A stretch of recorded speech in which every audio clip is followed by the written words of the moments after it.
Have you ever heard of dropshipping and wondered how Shopify merchants are earning money from it?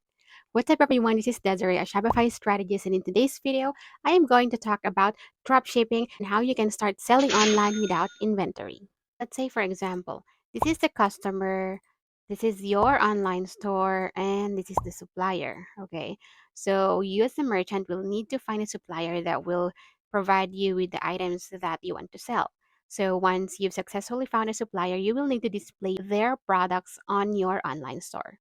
And when the customer orders from your online store, the customer will pay you and the customer will order from your online store.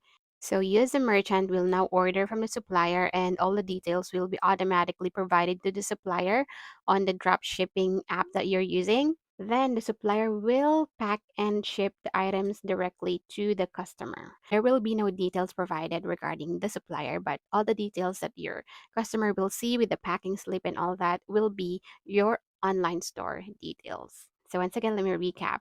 The customer will order and pay you, and you will order and pay the supplier. The supplier will pack and ship the item directly to the customer.